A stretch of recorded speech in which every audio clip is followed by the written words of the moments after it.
Okay, it has been over a month since Apple released the Apple Watch SE, and out of all the videos I've done on all the Apple Watch models released this year, this has been by far the most popular model. So I wanted to provide you with an updated review after 1 month, well, I guess over 1 month of using the Apple Watch SE, tell you about some of the updates that have already been made to this watch, features I missed compared to the Series 8 and Apple Watch Ultra, and tell you if this thing is worth purchasing over a more expensive model like the Series 8 or the Apple Watch Ultra, or if you should avoid it entirely for its lack of features. Okay, so the SE is Apple's cheapest and simplest watch. It starts at $249 for a 40mm model, or $279 for the 44mm model that I wear, and only comes in the lightweight aluminum material. It also has a cellular option, which is a really good value because on the SE, it's only a $50 upgrade to get a cellular version, whereas on the Series 8, it's a $100 upgrade.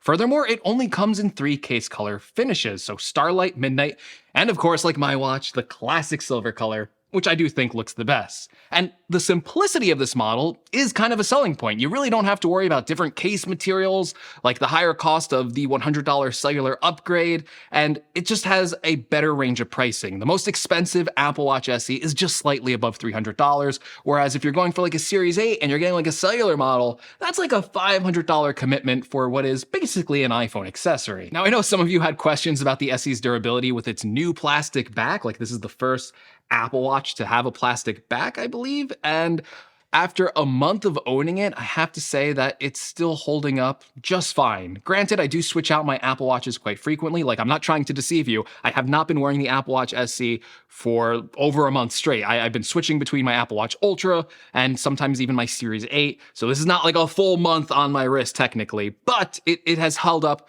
really well. And again, it's a plastic back. I really can't foresee it like degrading in any significant way compared to the ceramic back that the previous SE had. So I think that was a viable way to, cut some cost on the SE and deliver it at that lower $250 price point. Now, the aluminum material itself, I have had a lot of experience owning aluminum Apple Watches, so I can talk about this with a little bit more authority. Now, the body for me on aluminum Apple Watches has always held up extremely well. I don't think I've ever owned an Apple Watch that had a visible scratch on the body. But I can't say that about the display. These are glass displays, and on some of the more premium Apple Watches with a stainless steel or titanium case, those have sapphire displays. Now, on my sapphire display watches, I have never had a scratch on them, but I think almost every aluminum Apple Watch that I've owned, like after a year of using it, there was always some sort of micro scratch on the glass. Like, you're wearing this Apple Watch SE, you're gonna bump it into things, it's gonna rub up against things, and the nature of this being glass just means that it's more prone to scratching. So I think I can say with a fair bit of certainty, after purchasing like a watch like this and it has a glass display, after like a year of ownership, you're probably gonna have a micro scratch on it. Can you see it with the display on? Maybe not, but it might be there. So that's just something I want you to be aware of. That's probably one of the weakest parts of durability when it comes to these glass display Apple Watches. Now, in effect, I have said all of this before in other videos. Nothing I said right now was really all that new, especially for like this longer term review. But it's important to say that if you're buying an Apple Watch in 2022 or 2023, this is really the first watch you should be looking at. If I discuss some deal breakers later on, you may want to consider a Series 8 or an Ultra, but from a blank slate perspective, right now, this is the watch you should start with. Now, personally, as someone that reviews tech, I am fortunate enough to get to own all of these watches, and I've spent a fair bit of time with each model, from this lower cost SE to the middle Apple Watch Series 8, all the way up to that expensive Ultra. So I feel like I have a good grasp on the real differences between these watches in my daily use cases and how each one differs. And 3 areas of usability for the SE really stick out to me as things that are kind of negatives. And I do want to start with the negatives first. Usually I start with positive things, but I want to start with the negatives because I do feel like with this Apple Watch lineup, you kind of have to know what you're losing first before you know what you're gaining. And again, these could be deal breakers for you depending on them, but I must say, all the 3 things I listed aren't necessarily deal breakers for me. Now, this could vary, right? Because there's things like the always on display. I think it's a nice feature. It really doesn't change the way I use my watch though. Like, I usually do the wrist raise to see the time. I'm not usually someone who kind of glances down at their watch, but I do like the always on display. Maybe not for like checking the time, but I kind of like it from a fashion perspective. I like that people can see what watch face I'm using. And when, you have this and you're wearing this and it's kind of just like a blank black square, I feel like you lose like that style perspective. So seeing the time and like the complications is nice. Like always having access to it is nice. But I think I like it more as just like, it looks better when the watch face is always on. Now, the SE having a smaller display also doesn't bother me that much, especially when you're using darker watch faces. You can't even notice the bigger bezel around the display, but what I do miss having is the new native QWERTY keyboard to respond to messages with. The Apple Watch SE is the only watch, at least in the current lineup, that does not have this feature. But more often than not, dictation does work well for responding to messages, and if you absolutely must type something directly, you can always rely on the scribble feature to enter text if you need to.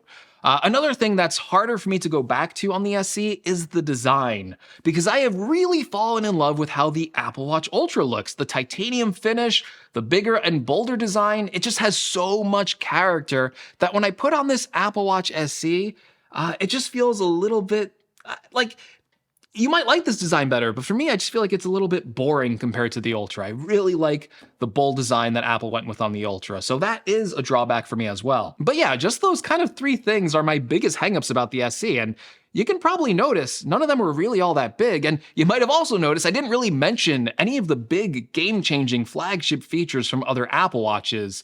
Yes, like an ECG or a blood oxygen sensor or a body temperature sensor could be something that varies in importance between users, but for me, and I think for the vast majority of people, these are features that if you're healthy and don't have a heart condition, you probably don't need to be taking an ECG reader every day. Like, you're probably going to do it once or twice when you first get the watch, kind of see like, oh, do I have atrial fibrillation? And if you don't, these are probably features that you're not going to touch again. You might check your blood oxygen sensor, but when you constantly get readings of 96 to 100% every single day, you kind of stop checking because you really don't know what to do with that data. And that's been my experience time and time again after owning multiple Apple Watches.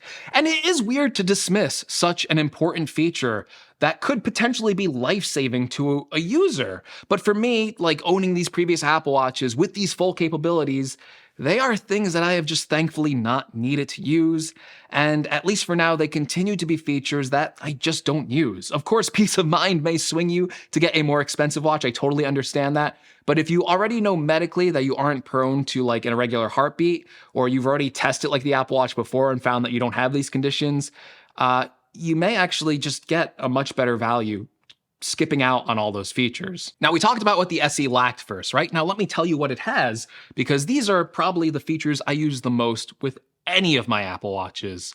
Now, the most important feature to me is still activity tracking. Like, I feel downright lost whenever I don't wear my Apple Watch, which is basically almost never, but I was testing like the new Pixel Watch recently, and I just did not like the way that that tracked my activity. Like, I really love the simplicity of Apple's user interface with the activity rings. The simplicity of the Apple Watch ring system is just so easy to understand and very easy to make sure you stay on track with it, because you can look down at your Apple Watch at any time to see the progression of your rings. I want to make sure that I close my rings. I want to make sure I'm staying active, because that honestly has helped me personally lose a lot of weight. And perhaps more importantly, it has helped me manage to keep that weight off, which is almost just as hard. Now, it's also great to have the ability to see your heart rate during exercising. To me, this is really important because I want to see how intense like my run was, or if I was really giving it all during my squats. The heart rate number really doesn't lie, and it helps me achieve my own personal records and help me on my own personal fitness goals. The heart rate notifications, again, could potentially be a life-saving feature. I didn't mention this before with all the other health features where I was saying maybe this could save your life, but the SE has probably the best life-saving features built right in, so it can still send you high or low heart rate notifications, and that combined with other life-saving features like fall detection and now car crash detection, these seem to be the stories where I read in the news that the Apple Watch saves someone's lives. These are usually the features that are credited for its life-saving capabilities. Now, the Apple Watch SE, to me, is really important with fitness, but it's also just a really great tool. And one of the things I did not like about the previous SE was that it came with a weaker chip. Importantly, this new SE is just as powerful as all of the other Apple Watches out there. It has the same S8 chip, so performance on this device has been smooth. And again, that's not something you could say about the previous SE model, which featured a 20% slower CPU. This watch just doesn't compromise on speed, so the experience of using this watch feels just as good as using even the most expensive Apple Watch Ultra. So there's not really a degraded experience using the cheaper SC like you might find in Apple's other product lines, where getting a cheaper product means sacrificing on things like speed or capabilities in the general user experience. The SE having the same chip as the other watches also means the same amount of software updates and support as even Apple's most expensive watch, and we're already seeing that level of support with watchOS 9.1. Even unexpected updates, like the Apple Watch SE, it already included the low power mode when I first reviewed it, which extends the battery life up to 36 hours, but it also includes an optimized battery mode in watchOS 9.1 while using the workout app with outside walking, running, or hiking. And it basically just pings the GPS less to save on battery life. That means that even though this SE has the same battery life as previous Apple Watch models, there's more user control to make sure that you can get through a full day or even a second day of usage. And this optimized battery feature was something that was really only pitched at Apple's keynote as coming to the Apple Watch Ultra. But sure enough, Apple released it for the Apple Watch SE and the Series 8 as well. And that makes a ton of sense when you realize these are all running on the same S8 chipset.